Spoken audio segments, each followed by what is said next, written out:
welcome to my channel. I'm Tiffany, a retired librarian turned homeschool mom, and this here is Cash. She is joining me for some of the rest of the videos here for her stories, so she wasn't present for her actual stories. You can check those out. She is an American Girl doll whose character is based on a girl who is part of the Nez Perce or the Nimi Poo tribe prior to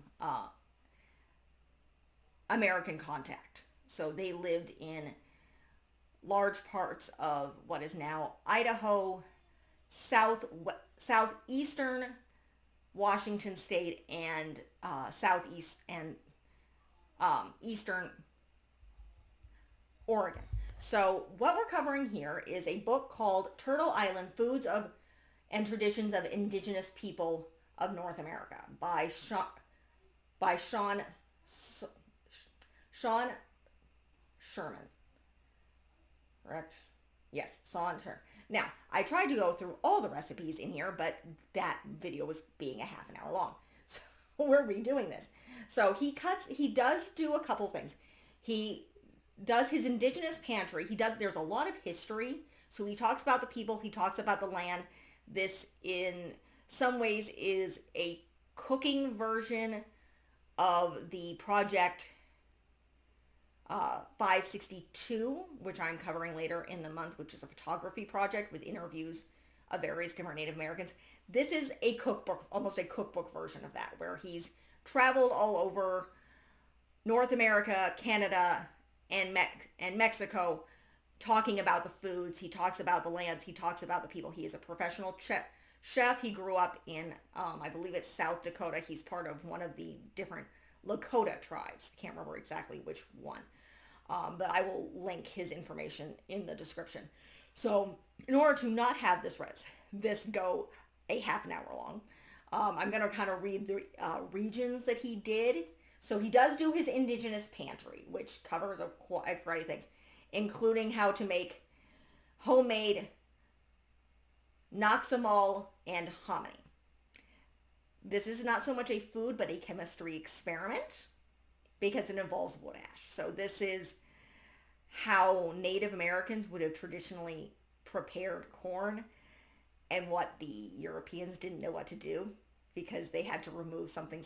I think it's some sort of how you had to be able to release the vitamin B in it, and this is how you do it. The Europeans didn't know that, so they got themselves very sick trying to eat it. And he does a few things. He does do, he has several recipes for seed and nut and grain milks. This has anything to do with vegetarian or veganism. It's because Native Americans, similar also to a lot of Asian cultures, don't really do milk. So you're not going to find cheeses here. In fact, I don't think there's any cheese or any actual dairy mentioned here because Native peoples did not utilize cheese because they did not have cows or goats that they farmed. These were mostly hunting, gathering people. They may have farmed various grains and things, but they weren't doing animal husbandry. And again, horses were not brought over until later. Her tribe, I think they are known for their horses. However, it was only a few generations before her that they got a hold of horses. In fact, there's a conversation in one of her first books where her grandmother and her mother are arguing about horses because Kaya's father is a horseman, and horses play a big part in her stories. So he has those. Then he covers the Great Plains, the wild foods of the prairie, which contain a lot of different vegetables, corns, cranapple. This is where you're seeing bison and rabbit. So, and then he moves on to the Great Lakes, where you're seeing lots of fish and duck. And let's see. And the sunchokes, which are also called Jerusalem artichokes. Recommendation here, be very, very careful with those. They can give you stomach problems. I've been there, tried that. So it does mention a quahaw corn chowder, which is a clam. It mentions rabbit. I've never been able to find rabbit. Lobster, obviously. venison, which is deer meat. I'm not fond of deer meat. Then he moves into the southeastern woodlands and the bayou. So we're kind of talking a little bit of Louisiana and a few other areas. So there's a lot of vegetable. There's more oysters, shrimps, a lot of, you have turkey here. And then he moves into the Indian Territory of Oklahoma, where you're dealing with various different vegetables, turkey breasts, bison, venison. Let's see. Then he moves into the desert lands of the southwestern United States. Did I skip a section? I feel like I skipped. That's the southeastern woodlands. Okay. And the eastern woodlands. So you have the eastern woodlands and the southeastern woodlands. Okay. And the Oklahoma Territory. So now we're moving into the desert lands of southwestern United States and northern Mexico. So here you're seeing a lot of various different plants. You see the tamales. You see the nopales, which is cactus. Been there, tried that canned stuff. I don't think I'd ever cook them again. He does mention elk in here. He also mentions javelina. For those of you not familiar with the American Southwest, javelina is a peccary. It is not a pig. They're not related, at least not any time in the recent years or centuries. Pigs are an invasive species. They do not belong here. They are from the old world, which is, not the Americas. Javelinas do not have tails, are pretty blind, don't like dogs, and are native to the Americas. They belong here. I don't know how you would get a hold of their meat. Again, I'm not a hunting person. So then it moves into the Mesoamerican highlands and the Pacific coast.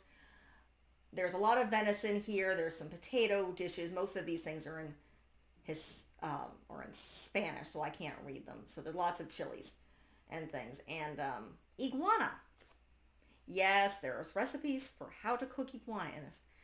Again, apparently I think he mentions that they're an invasive species in some parts of the Caribbean. You might be able to get them online. I have no interest in trying to read iguana. Then he has the Mesoamerican rainforest. Most of this is, you're having pineapple. Here, pineapple is native to the Americas. It is not from Hawaii. It was just used there. Tamales, let me think. Turkey, more javelina,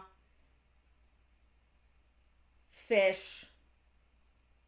See if there's anything. Now it goes up to the Pacific coast in Baja California, where you have the salmon, more salmon, oysters, lots of fern and acorns, blackberries, mushrooms, bear stew. Don't know if we can get a hold of bear. Then you go move to the cold desert of the Basin Plateau. That's really where you're going to find a lot of stuff from that Kea may have eaten, or at least the ingredients. So you have elk marrow bones with dandelions, salmon. It does mention how to cook the camas, which is a vital food for them. And he does talk about areas where you can find the camas. It does mention trout and more bison and elk. So a lot of wild game in here. There is absolutely no beef mentioned in any of these. So then we go on to the northwest coast, which again, you're also kind of, her area is going to overlap here, where you find a lot of rice and salmon, wild rice, seafood, mushrooms. There's more elk and venison. So, and then he moves on to the northern forest of Alaska, where you're seeing duck jerky, you find a moose meatloaf with a lingonberry glaze, caribou stew. I'm not in those areas. So then he moves on to the ice and tundra of northern Alaska and Canadian Arctic. We're going to run into stuff I don't know if there's substitution for. Seal tartare. Needing simplest summer greens with seal oil. Madtak with blueberries and cow parsnip. Kale wrapped Arctic char. That's a fish. Duck, goose breasts. easier things to get a hold of. Caribou skewers with Arctic salt and berries. Again, I have no idea. And then quick pickled berries. So that's really the gist of this. This book, all the rest, if you go from the top of the recipes down, how many pages is it? This is not a short book. I have it online. I may try to do some of these recipes. So starting from the Indigenous Pantry, I mean, if you want to go from the very beginning, this book is all the way down for the recipes. 405 pages, and you have the acknowledgments and the index. So this is an extremely interesting book. It's very, very long. There's a lot of recipes. There's a lot of history. Even if you are not interested in cooking and are just interested in indigenous food practices and their history, this is a great book to have. I wish I could read through it more. But it's by a professional chef, so it is very interesting. I highly recommend this book. Again, you might be able to find substitutions for things like bear and iguana and stuff like that. I'm not going to eat crickets. And again, I've tried certain things. Please be careful with the Jerusalem artichokes, also known as the sun chokes. Those can be dangerous. And again, there are certain things that I do not like fowl. I have tried nopales. At least I tried to cook canned ones. It did not go well. This was before I had a child. I'm not going to do this now. Not at least till my daughter's a little bit older. I do cook. Bison is, of the meats in here, bison and venison are going to be the ones that are going to be easiest to find. I've leaned on to cooking bison. Bison is actually relatively healthy. It's healthier than beef. It's more expensive though. But if you can afford it, bison is a good replacement for beef for health reasons. So that is it for this review. I highly recommend this book. Again, this is Turtle Island Foods and Traditions of the Indigenous People of North America. So if you like what you see, be sure to like and subscribe. I am covering Kea through the month of January. Then we are switching gears completely. Not that we're excluding Native Americans here, but we're moving on to the American Revolution with Felicity. So who is not going to look quite as pristine as Kea here. Kea is brand new. We just got her for Christmas, so this is, if you want to have a look here, this is what she looks like. Just out of the box, brand new. She's absolutely gorgeous. I love her. I believe there's, yes. No, it's a dress. So, I absolutely love her, and I loved going over and learning about her. I bought her really for myself after doing some of these books. So she was a bad Christmas impulse buy. She is still available on American Girl, if you are interested. So, but that is it for this review. If you like what you see, again, be sure to like and subscribe. I am covering Kea. I have her books throughout the month of January, and I'm covering a few more things. The cookbooks are just because she does not have a cookbook in her collection. Felicity is going to be extremely different because she's one of the original dolls. I have cookbooks, I have craft books, I have all sorts of things for her. Kea required a little bit more research and a little bit more additions to us. So join me next time, and I will see you in following videos. Thank you.